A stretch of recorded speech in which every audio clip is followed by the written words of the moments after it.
నమః శ్రీ మాత్రే నమః ఓం సర్వమంగళ నమః. ఈరోజు మ్యాథ్స్లో భాగంగా గొల్ల స్తూపము, ఇంతకుముందు స్థూలం గురించి చెప్పాను, ఇప్పుడు స్తూపం, గొల్ల స్తూపము. ఈ గొల్ల స్తూపం యొక్క ఘన పరిమాణము, గొల్ల స్తూపము ఘన పరిమాణము. మనం గుర్తుపెట్టుకోవాలి, ఘన పరిమాణం అనగానే అసలు ఏందనేది గుర్తుపెట్టుకోవాలి. మొదటనే చెప్పాను, స్తూపమా స్థూలమా లేకపోతే ఇంకోటి అని. ఘన పరిమాణము దీని గొల్ల స్తూపము, గొల్ల స్తూపము ఘన పరిమాణము. గొల్ల స్తూపం అనేది ఈ విధంగా ఉంటుంది. ఈ విధంగా డ్రాయింగ్ వేయడంలో నేను ఎక్స్పర్ట్ కాకపోవచ్చు.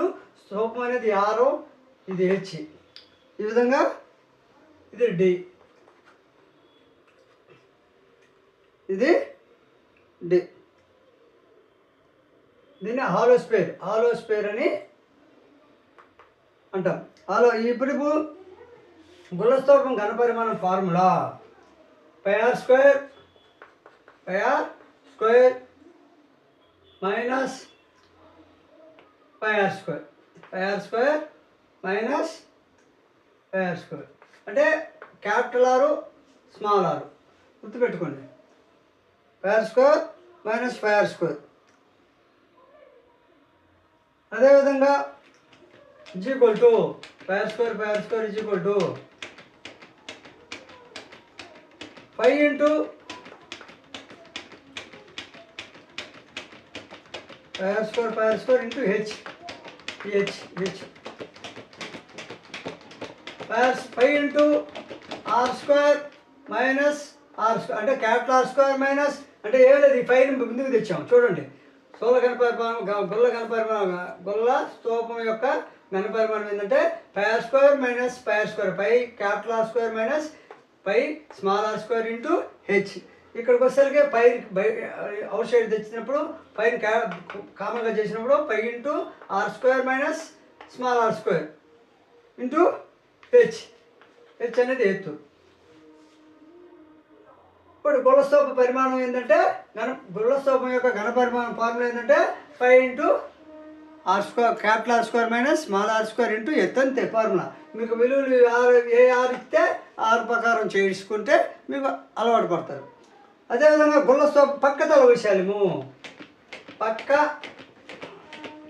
గొల్ల స్తూపం యొక్క పక్కతల వైశాల్యము, గొల్ల స్తూపము పక్కతల వైశాల్యము ఇది 1, ఇది 2, పక్కతల వైశాల్యము. ఈ పక్కతల వైశాల్యం అనేటువంటిది ఫార్ములా ఏమిటి? 2π అంటే నేను వాల్యూలు ఎందుకు పొందుపరచలేదంటే ఈ యొక్క ఫార్ములాలు కానీ తెలిస్తే ఈ పై అనేది 22/7 కాబట్టి మీకు వాల్యూస్ అనేటువంటిది ఆటోమేటిక్గా ఫార్ములా ప్రకారము గొల్ల స్తూపం గురించి ఏదైనా మ్యాథ్స్ వచ్చినప్పుడు ఈ ఫార్ములాలు గుర్తుంటే మీకు ఆటోమేటిక్గా ఈజీగా మీరే చేసుకోవచ్చు అని బ్రీఫ్గా ఫార్ములాస్ గురించే చెప్తున్నా. అంటే ఒక గొల్ల ఘన పరిమాణం అనగానే మీరు కరెక్ట్గా ఏదో ఒక ఫార్ములా వేస్తారని గొల్ల స్తూపమా వృత్తమా లేకపోతే ఇంకోటి అని గుర్తుపెట్టుకోవాలి. వాళ్ళు అడిగింది ఇక్కడ ముందు చూసుకోవాలి, ఘన పరిమాణం గుర్తుండదు మీకు. కానీ కింద అడిగింది ఈ సైడ్ ఫస్ట్లో అడిగింది ఏంది, గొల్ల స్తూపమా లేకపోతే స్థూలమా, అవన్నీ గుర్తుపెట్టుకోవాలి. గొల్ల స్తూపం యొక్క పక్కతల వైశాల్యము 2π RH plus 2π RH plus 2π RH. ఇప్పుడు ఏమవుతుంది, కామన్గా ఏమి తీసుకోవచ్చు, 2π బయటికి తీసుకోవచ్చు. 2π into r plus r into ఎత్తు అంతే. గొల్ల స్తూపం యొక్క పక్కతల వైశాల్యము 2π into r plus capital R plus small r అంటే క్యాపిటల్ R అనేది బయట, ఇది గొల్ల స్తూపం, లోపల ఉండేది స్మాల్ r ఇంటూ హైట్, ఇది వచ్చేసి హైట్. ఈ విధంగా చేస్తే మనకి గొల్ల స్తూపం పక్కతల వైశాల్యం వస్తుంది. పక్కతల వైశాల్యము వచ్చింది. సంపూర్ణ తల వైశాల్యము, పక్కతల వైశాల్యం తర్వాత సంపూర్ణ తల వైశాల్యము.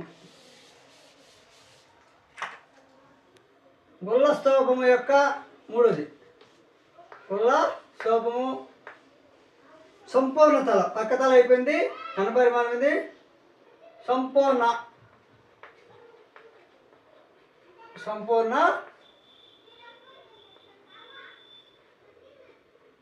తల వైశాల్యము.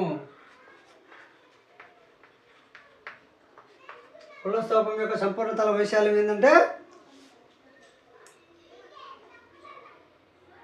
పక్కతల వైశాల్యము ప్లస్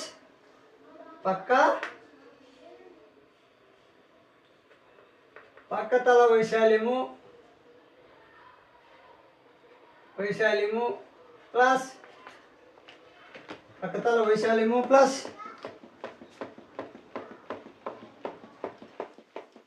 ప్లస్ 2 ఇంటూ పక్కతల వైశాల్యము ప్లస్ 2 ఇంటూ భూ వైశాల్యము 2 ఇంటూ భూ వైశాల్యము 2 ఇంటూ భూ వైశాల్యము. అప్పుడు పక్కతల వైశాల్యం సూత్రం ఏంది మనకి 2π into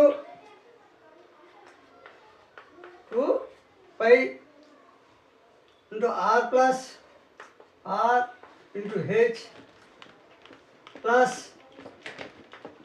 2π into r square minus r square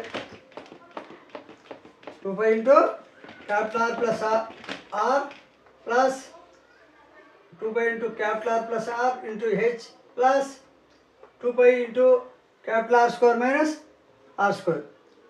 ఇది అప్పుడు is equal to 2π into r plus r 2π into r plus r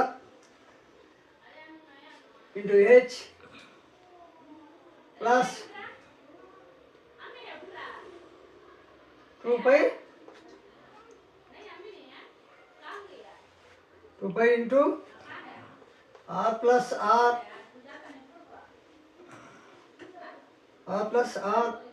into r minus r square is equal to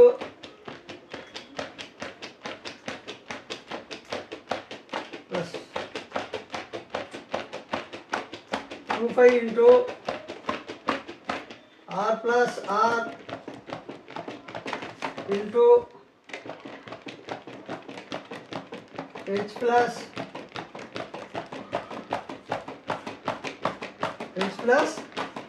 r minus r small r. చూడండి ఇప్పుడు గుళ్ళస్తూపం యొక్క సంపూర్ణ తల వైశాల్యము పక్కతల వైశాల్యము plus 2 into భూ వైశాల్యం అన్నమాట. ఇప్పుడు పక్కతల వైశాల్యం ఏంటి 2π into r plus r into H plus 2π into r square minus r square. అప్పుడు ఈ రెండు దీన్ని మనం దీన్ని కానీ సాల్వ్ చేస్తే 2π into r plus r into H plus 2π into r square minus r square అంటే a plus B into A minus B square తెలుసు కదా, ఆ టైప్లో a plus B into A minus B square A square minus B square ఏ విధంగా ఉంటుందో r square minus r square అనేది capital R square minus r square అనేది r plus r into r minus r whole square పెట్టు r square minus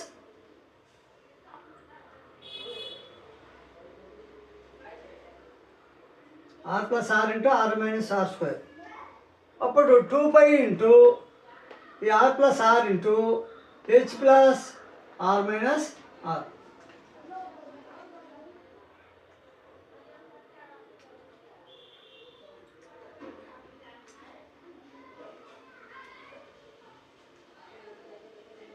two pi into r plus r into H plus r minus r. ఇదే గుళ్ళస్తూపం యొక్క సంపూర్ణ తల వైశాల్యం. ఇప్పుడు శంకు గురించి చెప్పాలంటే శంకు యొక్క ఏటవాల ఎత్తు భూవ్యాసార్థము మరియు నిలువు ఎత్తు హెచ్ అయినా. ఇప్పుడు గుళ్ళస్తూపం తర్వాత శంకు చూస్తున్నాం. శంకు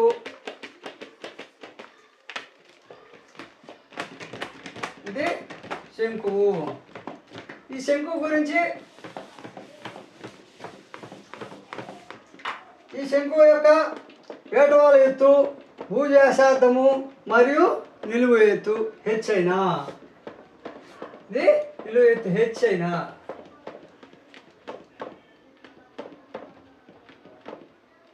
శంకు యొక్క ఏటవాలు ఎత్తు మరియు భూ వ్యాసార్థము మరియు నిలువు ఎత్తు, నిలువు శంకు యొక్క నిలువు ఎత్తు హెచ్ అయినా, శంకు యొక్క నిలువు ఎత్తు హెచ్ అయినా, పక్కతల వైశాల్యం కూడా హెచ్ అడిగాడు కదా, హెచ్ అయినా పక్కతల వైశాల్యం శంకు యొక్క పక్కతల వైశాల్యము, శంకు యొక్క పక్కతల వైశాల్యము is equal to pi RS, is equal to pi RS, pi RS is equal to pi are into root of yes square plus are square, yes square plus are square. శంకు ఎలా ఉంటుందో చూడండి.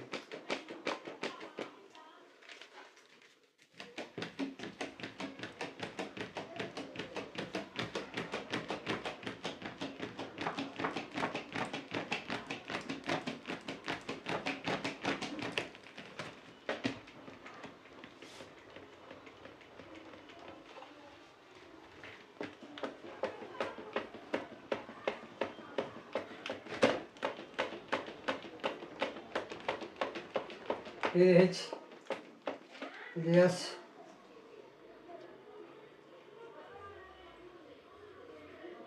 ఇది small R, small R, small R. ఇప్పుడు ఏమవుతుంది, శంకు యొక్క నిలువు ఎత్తు హెచ్ అయినా పక్కతల వైశాల్యం is equal to pi RS, pi RS అంటే is equal to pi into R into S అనేది హెచ్ స్క్వేర్, ఎస్ అనేది H square plus ES, S ఏందా H square plus are square, ఈ రెండు కలిపితే ఆర్, ఈ హైట్ ఇది కర్ణం కింద వస్తుంది, అంటే కర్ణం లాగా s is equal to s బదులు ఏమవుతుందా పై ఆర్ ఇంటూ ఎస్ బదులు ఏమవుతుంది h square plus are square, ఈ ఆర్ అనేది చూడండి, ఇది ఇక్కడ r root of h square plus are square, r అనేది ఇక్కడ ఉంది చూడండి. అదేవిధంగా సంపూర్ణతల వైశాల్యము, సంపూర్ణతల వైశాల్యము ఎక్కడ శంకుదే పక్కతల వైశాల్యము ఈజ్ ఈక్వల్ టు పక్కతల వైశాల్యము, సంపూర్ణతల వైశాల్యం ఈజ్ ఈక్వల్ టు పక్కతల వైశాల్యము ప్లస్ భూ వైశాల్యము ఈజ్ ఈక్వల్ టు భూ వైశాల్యం. సంపూర్ణతల వైశాల్యము పక్కతల వైశాల్యము ప్లస్ భూ వైశాల్యము, అప్పుడు సంపూర్ణతల వైశాల్యము is equal to pi RS plus pi are square, pi are square, pi RS plus pi are square, అప్పుడు పై ఆర్ ఇంటూ ఏమవుతుంది ఎస్ ప్లస్ ఆర్ అవుతుంది. కాబట్టి శంకు యొక్క సంపూర్ణతల వైశాల్యం. అయితే ఘన పరిమాణము, శంకు యొక్క ఘన పరిమాణము,